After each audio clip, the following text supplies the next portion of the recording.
Hello friends, मैं दीपक है। स्वागत करता हूं आपका इस वीडियो में। तो इस वीडियो में बेसिकली जो हम आज जा रहे हैं अपनी गाड़ी की सर्विस कराने के लिए जा रहे हैं। तो मैं आपको बताऊं कि मेरी गाड़ी अप्रॉक्स 18,500 किलोमीटर चल चुकी है और इसकी 2 साल कंप्लीट हो चुके हैं। तो 2 साल के बाद जो 20,000 वाली सर्विस होती है उसको हम कराने जा रहे हैं आज। तो उसकी एक बार कॉस्ट देखते हैं कि सर्विस कॉस्ट कितनी आती है, क्योंकि सीएनजी गाड़ी की जो बताते हैं कि कुछ कॉस्ट ज़्यादा आती है अगर आप ऑथोराइज सर्विस सेंटर से कराते हो। तो मैं बेसिकली जहाँ से अभी सर्विस करा रहा हूँ टीसीएस से ही करा रहा हूँ, जहाँ पे मैं हमेशा अपनी गाड़ी की सर्विस कराता हूँ। तो उधर सर्विस करा के और एक बार आपके साथ कॉस्ट शेयर करता हूँ कि भाई कितनी उसकी कॉस्ट आती है और उन्होंने जो स्पेयर पार्ट्स डाले हैं या फिर क्या कंज्यूमेबल आइटम्स जो भी वो डालेंगे, तो उसकी एक बार सर्विस कॉस्ट भी पता चल जाएगी और दूसरा ये भी पता चल जाएगा कि भाई सीएनजी गाड़ी की आगे मेंटेनेंस कॉस्ट कितनी है। तो अब मैं अगर इस गाड़ी में प्रॉब्लम की बात करूं तो क्या क्या प्रॉब्लम आ रही है, तो सबसे मेजर इस गाड़ी में मेरे को प्रॉब्लम लगी है ना, वो एक तो इसके डैशबोर्ड में से पता ही नहीं क्या डैशबोर्ड में से कहीं से यहाँ पे किट किट किसी कुछ आवाज सी आने लगती है बीच बीच में, और वो बीच बीच में बंद भी हो जाती है और अपने आप भी आने लगती है। कई बार तो क्या है, एकदम से आप एक्सीलरेट दोगे, जैसे ही आप एक्सीलरेशन दोगे एकदम से, तो बहुत ज्यादा किट किट किट किट कुछ ऐसी आवाज आने लगती है। दूसरी प्रॉब्लम मैं अगर आपको बताऊं तो इसको जैसे ही हम ब्रेकर पे से लेके लेके जाते हैं ना, तो ब्रेकर पे जैसे ये इस तरीके से अप होके नीचे आती है, तो इसके शॉकर में से ऐसे आवाज आती है जैसे कि कुछ स्प्रिंग की सी आवाज आ रही हो, कि स्प्रिंग बैठ के फिर ऊपर हो रही हो, तो अजीब सी कुछ आवाज सी आती है। तो एक वो दिखाएंगे। तीसरा तो ऐसा कोई इसमें इतनी ज्यादा प्रॉब्लम तो अभी कुछ लग नहीं रही मेरे को, बस एक ये डैशबोर्ड की आवाज है और दूसरा शॉकर की। और एक जो इसकी प्रॉब्लम है वो तो 2 साल में उनसे सॉल्व हुई नहीं है, जो इसकी एसी की इफेक्टिवनेस। मैंने ना इसका एक उस पे भी डाला था फेसबुक पे, एक फेसबुक पे एक ग्रुप है वैगनर ओनर्स का, तो उस पे मैंने एक उस पे एक पोस्ट डाली थी कि भाई इसका एसी का क्या है, तो सबने ही ये कहा था कि भाई एसी में इसमें प्रॉब्लम है। तो ये मेरे को पर्टिकुलर लगेगा है कि ये वैगनर में ही दिक्कत है, पर्टिकुलर इस मॉडल में नहीं है। तो एसी इसका इतना इफेक्टिव है नहीं। तो वो भी चलो एक बार लिखवा देंगे कि क्या करते हैं वो क्या नहीं करते। तो अभी चलते हैं वहाँ पे अपनी गाड़ी की सर्विस कराने के लिए। तो गाड़ी की सर्विस जो मैं करा रहा हूँ वो बेसिकली टीसीएस सराय वाले जो फरीदाबाद से रिलेट करते हैं उनको पता होगा कि सराय में जो टीसीएस का सर्विस सेंटर है वहाँ से मैं अपनी गाड़ी की सर्विस करवा रहा हूँ।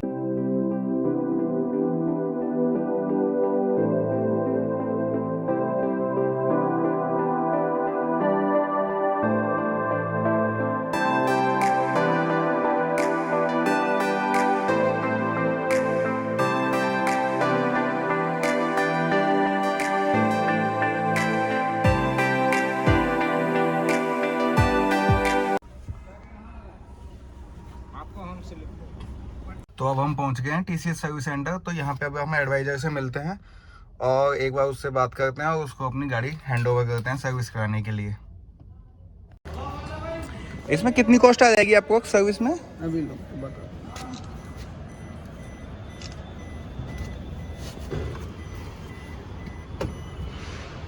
ये तो सामान मैं अभी ले जाऊंगा।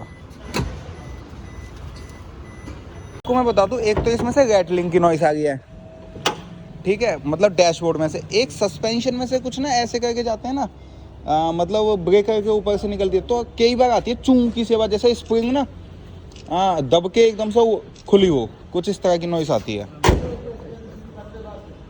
और वो हर बार नहीं आती, बीच बीच में आती है। और डैशबोर्ड में से रैटलिंग की नॉइस तो ऐसा आती है जैसे एकदम से एक्सीलरेटर दे देते हैं ना, बहुत ज़्यादा एकदम से रेस बढ़ा देते हैं, तो आ जाती है। तो दोस्तों अब हम अपनी गाड़ी की टेस्ट ड्राइव करा रहे हैं। तो टेस्ट ड्राइव कराने से क्या है ना कि क्लियर पता चल जाएगा गाड़ी में क्या प्रॉब्लम है और क्या प्रॉब्लम नहीं है। तो डैशबोर्ड वाली आवाज तो अभी आ रही है सर, डैशबोर्ड वाली आवाज ना, जैसे आप पहले दूसरे गियर में एकदम से एक्सीलरेट देते हैं ना, तो किट किट किट सी कई बार आती है आवाज। ये नहीं, ये तो कम स्पीड है पहले दूसरे में, और कई बार तो इतना ज्यादा इरिटेट कर देती है, बहुत ज्यादा।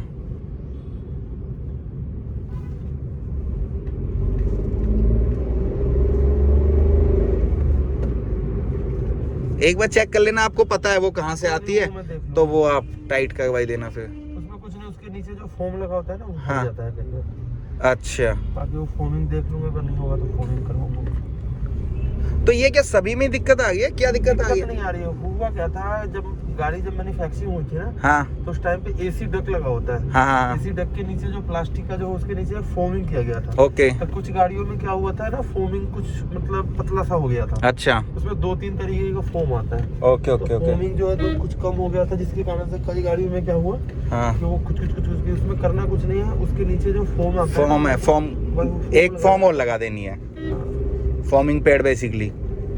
भाई गाड़ी की तो टेस्ट ड्राइव हो चुकी है और यहाँ पे रुकने का तो कोई फ़ायदा है नहीं, जो जो प्रॉब्लम थी वो लिखवा दी हैं। तो अब चलते हैं ऑफिस और फिर देखते हैं शाम को कि इन्होंने क्या कॉस्ट बताई है। इन्होंने जो एस्टिमेटेड कॉस्ट बताई है ना वो बताई है 5600 रुपये। बाकी अब देखते हैं कितने का बिल आता है कितने का नहीं आता। और इनका सबसे बेस्ट मेरे को लगा, इन्होंने ना एक व्हाट्सएप ग्रुप बना दिया है जिसमें क्या है कि इन गाड़ी की जितनी भी इन्फॉर्मेशन है और गाड़ी के फ़ोटो वगैरह सारे खींच के ये उसमें डालते रहते हैं, जिससे आपको ऑन टाइम ना पता चलता रहता है कि भाई आपकी गाड़ी में क्या प्रॉब्लम है और आपकी गाड़ी में क्या काम चल रहा है। तो भाई फाइनली हमने अपनी गाड़ी की सर्विस करा ली है और टाइम में बताऊं तो अभी टाइम हो गया है 2:30। तो सुबह हम यहाँ पे 9:30 बजे के आसपास आ गए थे बिल्कुल करेक्ट। और उसके बाद मैं अपने ऑफिस चला गया था। ऑफिस के बाद से अभी जैसे मैंने गाड़ी पिक कर गया। और गाड़ी की मैं अगर सर्विस की बात करूँ तो सर्विस कॉस्ट अगर मैं आपको बताऊं तो टोटल जो मेरा बिल बना है वो बना 4415 रुपये का, जिसमें कि इन्होंने सारी चीज़ें करी है। और अपना एक ये नॉर्मल सर्विस थी, मैंने उनसे व्हील बैलेंसिंग अलाइनमेंट तो कराई नहीं है, बाकी जो भी इसका काम था वो सारा काम कराया है। तो अगर मैं आपको बताऊं इसका काम, तो मेरा जो इन्होंने लगाया है ये 1067 रुपये का तो लगा है इंजन ऑयल। और बाकी जो मेरा काम हुआ है इसमें, तो जैसे ब्रेक फ्लूइड डले हैं 305 रुपये के, गैसकेट वगैरह ये कंज्यूमेबल आइटम्स डले हैं 5 रुपये 10 रुपये 20 रुपये के। अगर मोटा तो ये डला है ब्रेक फ्लूइड 305 रुपये का और 314 रुपये का कूलेंट, और एसी फिल्टर डला है 164 रुपये का। बाकी कोई मिसलिनियस आइटम है 97 रुपये का, कोई कुछ इस तरीके से। और एक चीज मेरे को इनकी थोड़ा सा वो लगी, ये ठीक भी है या कैसे मान लो, ये हर बार ना ये वाला सैशेट दे देते हैं स्क्रीन वॉश कंसंट्रेट वाला, जो आपकी विंड स्क्रीन में यूज होता है। तो इससे क्या है ना कि अब ये कैसे मान लो 15-20 रुपये का होता है, ये हर बार उसमें ऐड कर देते हैं। मेरे पास ऑलरेडी 2-3 पड़े हुए हैं पहले जब सर्विस कराई थी, तो अब ये फिर एक और आ गया। अब इसका पता नहीं क्या है, क्योंकि मेरा इतना वाइपर को क्या है कि मैं वाटर के साथ बहुत कम यूज करता हूँ, तो फेंका तो ज्यादा यूज हो भी नहीं पाता। तो ये था मेरा टोटल ओवरऑल एक्सपीरियंस के 4400 रुपये खर्च हुए हैं वैगनर की सेकंड सर्विस में, जिसमें मैंने व्हील बैलेंसिंग अलाइनमेंट नहीं कराई है, क्योंकि ये मैंने अभी महीने भर पहले अलाइनमेंट और व्हील बैलेंसिंग कराई थी बाहर, तो वो ठीक थी, तो कराने का कोई तुक नहीं बन रहा था।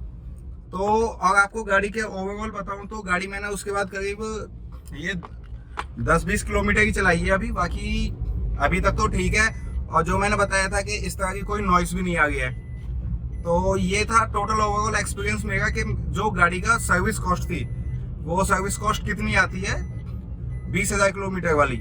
और आपको सर्विस कॉस्ट की बात करूं तो आई थिंक 4400 रुपये ठीक है, ज़्यादा तो नहीं है। अगर मैं आफ्टर मार्केट और यहाँ के रेटों में कंपैरिजन करूँ तो उतना तो फर्क मिलेगा ही, ऐसा तो नहीं है कि बिल्कुल फर्क नहीं मिलेगा या बहुत ज़्यादा। क्योंकि अगर मैं बाहर कराता या गो मैकेनिक वगैरह पे कराता तो वहाँ पे भी 3-3,500 रुपये की सर्विस होती, और यहाँ पे मेरी ये 4400 रुपये की सर्विस हुई है। तो ठीक है, कम से कम वारंटी तो वर्ल्ड नहीं होगी, जो मैंने 5 साल की वारंटी ले रखी है और 1 लाख किलोमीटर वाली वारंटी ले रखी है। तो ओके, तो मिलते हैं नेक्स्ट वीडियो में। Till then drive safe and wear your seat belt. Thank you so much.